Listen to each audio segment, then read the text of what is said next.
I'm so glad to welcome you to the Clark Howard Show, where our mission is to serve you and empower you so you make better financial decisions in your life. Well, spring's here, and that makes me so happy. I love it when the days get longer, and I love this debate going on in Congress about having daylight shift all year long. I can't believe how controversial that is with people. But anyway, the other thing is that it's the time, if you have teenagers, to start thinking, get them focused on not today, not 1 minute from now, like my teenagers have all done, but to get them thinking about when school's out and summer jobs. And so I want to talk about that. And if you're a teacher and you're off for the summer, gosh, I can't remember a year where you could pick up a temporary job paying more per hour than you can right now. And later, you're going to think I lost my mind. But I have high praise for one of the 4 giant monster mega banks. Yep, got to call them as I see them. And one deserves real credit today, and I'm going to let you know what they've done.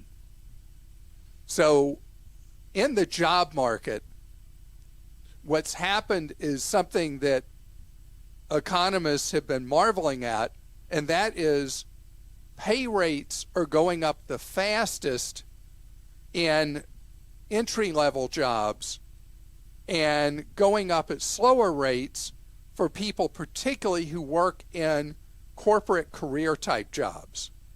Corporations tend to have a workforce, the bigger the corporation, the more they have a workforce that is more risk-averse, values job security over everything else, and is more likely to be someone who's in there for the long haul for longevity. And those bureaucratic, large corporate entities, even in a time where we're facing higher inflation, are going to be, I wouldn't call it stingy, but they're going to be reluctant to give raises that fit with what's going on with the cost of living. Because in their mind, they have a workforce that's more into all the benefits they give and the stability and security that may come with working for a giant bureaucratic corporation. But people that are in more entry-level kind of jobs where there's an extreme shortage of workers, mainly because of what's happened with an aging population in the United States. But because of that, regardless of your age, the pay rates have been going up and up and up and up. I mean, I think about when that movement for 15 started, what was that, like 7, 8 years ago? To have a minimum wage be $15 an hour at a time. The federal minimum wage is still, it's irrelevant now, isn't it? It's like $7 and something. Christa, can you look that up? I don't even remember what $7.25. $7.25 an hour. It's become so irrelevant that I don't even remember. And it was like, you got to be kidding. They want the minimum wage to be 15. Well, now the marketplace has taken minimum wages up and up and up that employers are offering. Target got a lot of publicity recently when they said, depending on the market, their minimum could go as high as $24 an hour. And so the ability for a teenager with these extreme labor shortages, or someone just looking for temporary or part-time work to earn a really great hourly rate right now, is the best it's ever been. I can't remember when it's been that good. And so the highest paying jobs are the ones that obviously are going to be the most sought after, and getting your teenager focused on it in the next few weeks would be a much better idea than, like most teenagers who the weekend, once the weekend's over, of the last week of school, that's when it'll be like, oh, well, I guess I should go look for a job. That'll be my You ever boy. had a teenager like that, Christa? Oh, yes, I definitely do. I've had three like that. One wasn't like that, but this guy's making up for it. So, just play this segment of the podcast for your teenager. Maybe I should do that with my son. I got to tell you something really funny real quick. I was in Hawaii recently, very lucky to be on spring break trip to Hawaii with my daughter, a couple of her college friends, and another mom. The other mom also has a 16-year-old. One day while we're there in Hawaii, a few days in, she gets a call from her son, and he asked her to heat up some food because he's coming home briefly in a little while. And she was like, I'm in Hawaii. Isn't that like so typical? Like he was like, "Oh, you're still there." Didn't even remember that she wasn't there. I mean, they lived together full time. So anyway, I just thought that was hilarious. But yeah, well, gotta prod them a little. Yeah, opportunity's knocking right now, and while you're at it, if you can afford it as a parent, I call it the mommy-daddy match. Offer to your teenager any money they saved this summer from their work. You will match whatever formula you do. With my kids, I always did dollar for dollar, and open up a Roth IRA with them. The easiest place to do that really is Fidelity Investments. And you go open up that Roth with your kid, and you're a custodian for them till they're an adult, and you start building. There's double advantage to it. You build, hopefully, a lifelong habit of saving part of what you make. And second, money saved by a teenager is like a mega force, because that money has so much more time to grow and grow and grow and double approximately every 8 to 10 years. I mean, it's enormous benefit, since most people don't really, truth be told, most people don't really get into saving for the future till they're 40. If you get that habit in a kid at 15, 16, I always made my kids start working at 15 because I'm an ogre. Anyway, if you get your kid as a teen, mid-teen, late teen, into this thing of, hey, instead of spending money on that, I give that much to mom or dad, and then I get it matched dollar for dollar, or whatever match you do. There's an enormous incentive, because you're saying, hey, instantly you're going to double your money. Or if you do 50 cents for each dollar, they're getting a 50% return on their money instantly for saving it instead of spending it. And you're able to teach them what a Roth IRA is. You're able to have them have real money in the game, understand the basics of investing that money. I think it's great. Great stuff. Okay, we'll get to some questions now. This is from Darlene in Georgia. I've been applying to home care agencies for a job. Part of filling out the paperwork they want copies of things like my driver's license. One of the cards they want a copy of is my Social Security card. I've given them my Social Security number on all the forms I filled out for them.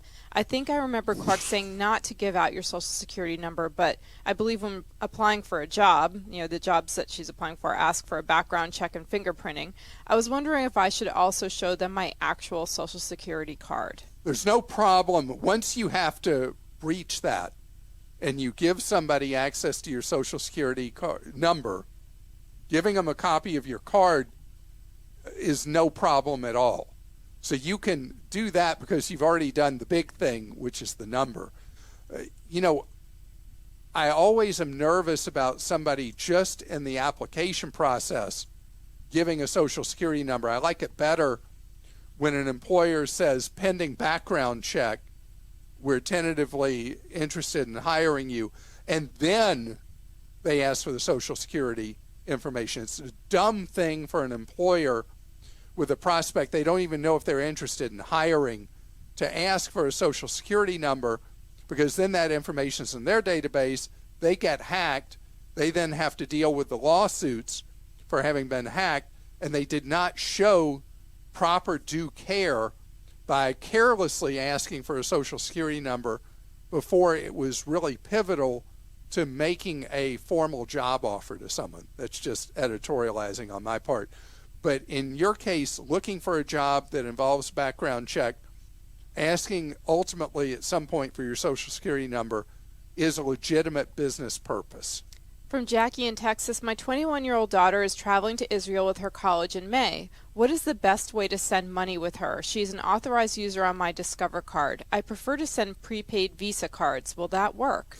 I don't recommend that. What I do recommend, Jackie, is get her an ATM card from one of the financial institutions that allows fee-free withdrawals from ATMs. So virtually every one of the online banks offers that.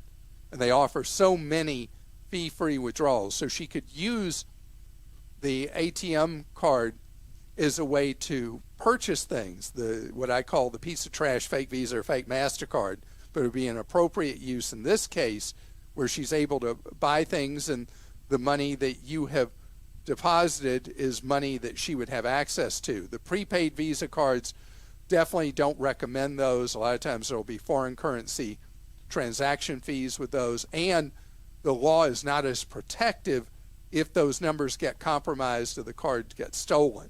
So I much prefer that you set up a savings or checking account with an online bank that you're able to deposit to, she's able to use that card, and that would be the most streamlined, simplest way for her to have access to funds while in Israel. And Israel's economy is ultra modern. The ability to use various forms of payment just about anywhere, widely available. And I did not mention being able to use an iPhone or Android using Apple Pay or Android Pay and tying something into those to be able to buy things in Israel, which is an extra protection because Google and Apple both generate unique one-time use codes for transactions. And even if a retailer, a restaurant, or whatever had been hacked with one of those, what are those things called? The skimmers. The skimmers. Skimmer device, it wouldn't matter because the number they would capture is not useful to the criminal. And the Android one they call GPay now if you're looking for that app on your phone. Because Google has terrible marketing and they never stop changing the names of things, and none of them are pithy or catchy like Apple does. This is from Ronnie. My son is in the Air Force, currently stationed in Delaware, but will be deployed to Iraq in April for approximately 7 months. What is his best option for calling home on his cell phone without breaking the bank? So first of all, Ronnie, I want you to thank your son for his service to our great nation. And we have an all-volunteer military, and what a great thing he's doing for our freedom to put his life on the line for us. As far as protecting his wallet on the cell phone, it's all app-based that you use in the case of if everybody in the family's iPhone, you use iMessage and FaceTime as the way to communicate. If you're a mixed family of iPhone and Android, or there's friends your son might want to communicate with, knowing about Google Duo, using WhatsApp, using Viber, actually having several of these apps to be able to communicate is a great idea. You're able to do voice calling or video calling with these apps for free on the data backbone instead of on a traditional cellular calling network. And so the data that he has will be able to be used for these purposes. And anywhere he has Wi-Fi while he's in Iraq on a post, normally he'll have access to Wi-Fi. Unless the post prohibits it, he'll be able to use these apps to be able to do the equivalent of phone calls and video calls. So again, thank you to him for his service. Straight ahead, I haven't lost my mind, for real. I'm going to praise one of the giant monster mega banks for doing something really forward-thinking and helpful to its customers. Okay, I'm going to do it. I'm always picking on the 4 giant monster mega banks that have more than half of banking business in the United States, Citibank, Chase, Wells Fargo, and Bank of America.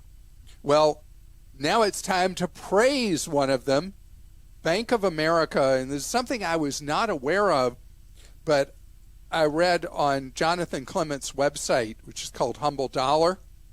Great website for people wanting to learn more about investing and the right ways to invest and the right strategies to think about. But there's an article on Humble Dollar about how Bank of America is doing a phenomenal job with a new security center tool. You know, we have everybody we do business with admonishing us to do a better job protecting our accounts, right? They're all saying, you know, do this with your password and that with your password and this and that and the other. And we're just mere mortals. We don't have these capabilities. And besides, we don't even understand why they're telling us we're a bad person, because we don't know what we're doing that's not good to protect ourselves. So Bank of America has come up with some tools, some actual ways you can protect your account with them better. And they've come up with a device that checks how you're doing business with them and lets you know if you are doing a good job or bad job, and coaches you how to improve the security to protect your accounts you have with them. So it tells you standard, enhanced, advanced, high, and then it will tell you where you are on the scale with how you're protecting your accounts with them. And they do it in simple steps. They tell you step by step, and there's, let's see, how many steps? It's a little bit of effort for a BOA customer. 1, 2, 3, 4, 5, 6, 7, 8, 9 different steps that you can go through. It's almost like a Maslow's hierarchy of needs. You go up the steps, you're making more progress in life. This is like that for protecting your accounts. With a bank or a credit union, the burden is on a bank if your account gets hacked as an individual consumer. With a business, it's a different set of rules. You have to show that you were taking good care of your accounts. There's a different legal definition for it. But as a consumer, the bank gets stuck with the loss in most cases, in almost all cases, except with that hideous Zelle payment app that is atrocious. Don't use Zelle. And if it's activated on your account, shut it down. But other than that, the bank is the responsible party if somebody hacks into any of your accounts. So what Bank of America is doing is ultimately to their self-interest, but it's really great because they make it so clear in their security center how to do a better job of protecting your money. Because even though ultimately the bank or credit union is responsible when your account gets hacked into, it's a hassle and it's uncertainty, and you don't have the money in that intervening period of time. It creates unnecessary anxiety. So Bank of America has, I guess, about 12 or 14% of Americans do business with them. That's a huge percent of the American population that has access to this Bank of America Security Center tool to improve how you're handling security. And yes, I did it. I came with praise for one of the 4 monsters. Nice. Well, while you're on that subject, Yes. I thought I would read this one from Thomas in Virginia. In 2019, I bought my first home, and the mortgage was picked up by Wells Fargo. Forward to 2020, when the pandemic hit, Wells Fargo, like many other banks, allowed you to furlough your mortgage, which I did for protection through the uncertainty with everyone's job in question. I was shocked, as well as my father, that they lowered my interest rate by a full percentage point when they renegotiated my mortgage post-furlough. I was at 4.125%, and I'm now at 3.25%. Even though I seemingly have a rare case of good business with them, should I still be concerned having my mortgage with them and find a new mortgage lender, or is this an area where I can stay and just pay off my mortgage as fast as possible? Stay and pay. I mean, Thomas, this is the one I call the criminal enterprise impersonating a bank. And Wells Fargo complied with the federal law that allowed you, if you showed hardship, to temporarily suspend your payments and still be considered to be current. And as part of the workout agreement, they ended up lowering your rates at the end of the forbearance period with COVID. And so this was a win for you. And for them, the advantage is you didn't go somewhere else and refi and take the business from them. So this case, I think they earned your business. Rates are higher now than what you've got. You just stick with it. And with any lender, not just Wells Fargo, I want you to go use a free amortization program. You just go on the web, and everybody's got them. You just search mortgage amortization schedule. You put in the date your loan started, the balance at that time, the interest rate, and you can print out the schedule that shows what your balance should reflect every month. If you make extra payments, you can do that. On your phone, you can download one of the financial calculators apps that will do these calculations, because the real problem comes particularly for people who make extra payments of principal that the lender doesn't reflect those properly, and it costs you money and time in the loan, or your mortgage is sold, and so often the balance is picked up inaccurately higher by the acquiring mortgage servicer. So you always want to have that AM schedule, particularly when you're notified your loan is sold. From Jamie in Florida, our daughter is 28 years old and very adventurous. She lived on her own in Barcelona, traveled alone to Bogota and numerous Central American countries. She works from home and plans to go to Mexico City to live and work from an Airbnb for all of April to enjoy the sights of Mexico City and the surrounding areas. She's very friendly, has a flashy smile, attractive, and a little naive and overly trusting. We are very, very concerned about her safety, which was furthered by the State Department releasing a statement warning Americans not to travel to Mexico because of the large increase in crime. Clark, would you please comment as to what you would tell your daughter if she expressed interest in doing the same by herself? If you would not object to her going or realize she couldn't be swayed, what advice would you give her? I would have her read the State Department warning. Now, just between us, the State Department warning is more about areas of rural Mexico where there's complete lawlessness now, and areas are controlled by various drug gangs and their rivals, and the deaths have been brutal, hideous, barbaric. I mean, it's been unbelievable. Mexico City has been much more street crime kind of things like you'd find in any American city or suburb right now. And Mexico City is not as much a danger. If she has traveled repeatedly in Latin America, she may be potentially a little more savvy than you give her credit for.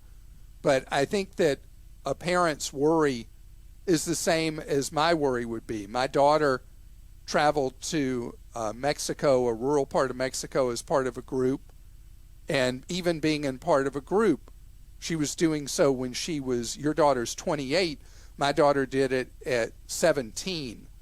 And that was pretty nerve-wracking for me because of the area she was traveling in Mexico. There had been some ugly incidents that had occurred. So I think that your daughter, having traveled in Colombia and other places in Latin America, is probably doing the full eye roll when you try to talk to her about it. But I think just having a quiet discussion with her about the importance of being really careful, and having, I don't know if she has any friends she established over the travel to Spain or in Latin America who are people from Mexico City, but having a network of people who she knew beforehand and she knows she can trust in Mexico City would be really great. The State Department warnings, though, are pretty sobering, but they're not really about Mexico City. From Sterling in Georgia, Clark stated his credit score fluctuates monthly because of seasonal business charges. When you pay your credit card balance in full every month, how does the credit bureau get a balance other than zero? I thought credit card reports the balance after the payment only. What am I missing here? So, Sterling, that's how you'd hope it works, but that's not how the credit reporting system works. So I'm just going to keep the numbers simple. Let's say I had a charge balance of $5,000 in the course of the month, and then I pay that balance in full, showing a zero balance remaining.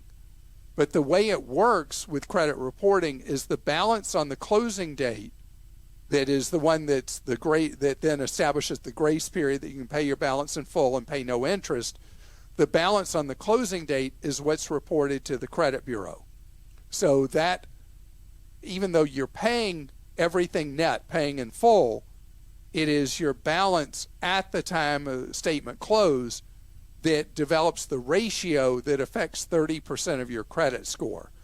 Now, you can, let's say you're going to do a major purchase, particularly a home loan, and having the highest credit score possible is very much to your advantage. With your credit cards, what you do is you monitor the balance online and pay your bill in full before the statement closing date. And then what will be reported to the bureaus is a balance of zero or near zero. Any transactions that would post in the day 2 or 3 before your payment's been posted would be reported as the balance instead of what it was to that point. I hope that made sense, because as a practical matter, it makes no sense at all that the roughly third of people who pay their balances in full every month are still treated as if they were running a balance that they're not effectively carrying. But that's all for this episode. I want to remind you that we work so hard. Our journalists is a word that's overused and abused.